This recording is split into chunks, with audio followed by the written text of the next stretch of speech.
Hello everyone, myself Jigyasa Jaiswal and in this video I am going to explain you the chapter human reproduction. So let's begin.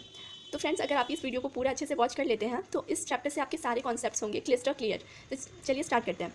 तो सबसे पहले जैसा कि हम जानते हैं कि जो ह्यूमंस हैं वो सेक्सुअली रिप्रोड्यूसिंग और विविपेरस हैं, और जो रिप्रोडक्टिव इवेंट्स होते हैं ह्यूमन में उसमें क्या क्या होता है। सबसे पहले फॉर्मेशन ऑफ गैमेट्स होती है जिसे हम गैमेटोजेनेसिस कहते हैं। सबसे पहले क्या होगा, गैमेट की फॉर्मेशन ही तो होगी। फिर क्या होगा, जब गैमेट बन जाते हैं मेल और फीमेल में, उसके बाद transfer of sperm into female genital tract. उसके बाद जो स्पर्म जो मेल के अंदर जिसकी फॉर्मेशन होती है, गैमेट क्या होता है, स्पर्म जो होता है वो मेल के अंदर फॉर्म होता है और ओवम जो होता है वो फीमेल के अंदर फॉर्म होता है। तो फॉर्मेशन के बाद क्या होता है, जो स्पर्म होता है जो मेल के अंदर बना होता है वो ट्रांसफर हो जाता है फीमेल के जेनेटिकल ट्रैक्ट में, जिसे हम इंसेमिनेशन कहते हैं। उसके बाद क्या होता है, fusion of male and female gamete होता है। अब जब वहाँ पे स्पर्म ट्रांसपोर्ट हो गया है तो वहाँ पे तो फीमेल गैमेट है, तो उन दोनों का ना फ्यूजन होता है जिसे हम फर्टिलाइजेशन कहते हैं। और फिर क्या होता है, उसके वजह से जाइगोट की फॉर्मेशन होती है और उसमें कुछ एम्ब्रॉयनिक डेवलपमेंट होती है जिसे हम गैस्टेशन कहते हैं, and then delivery of a baby as parturition. ठीक है फ्रेंड्स, तो आई होप आपको ये जो रिप्रोडक्टिव इवेंट्स है ये अच्छे से समझ में आ गया हो। आप देखिए, अब हम स्टार्ट करते हैं द मेल रिप्रोडक्टिव सिस्टम से। तो देखो, जो मेल रिप्रोडक्टिव सिस्टम होता है वो लोकेटेड होता है पैल्विक रीजन में, और उसमें पेयर्स ऑफ टेस्टिस होते हैं along with accessory ducts, gland and external genitalia. और जो टेस्टिस है वो प्राइमरी सेक्स ऑर्गन है इन मेल। तो ये क्वेश्चन आ सकता है कि what is the primary sex organ in male, तो आंसर होगा testis. The testis is situated outside the abnormal cavity within a pouch called scrotum.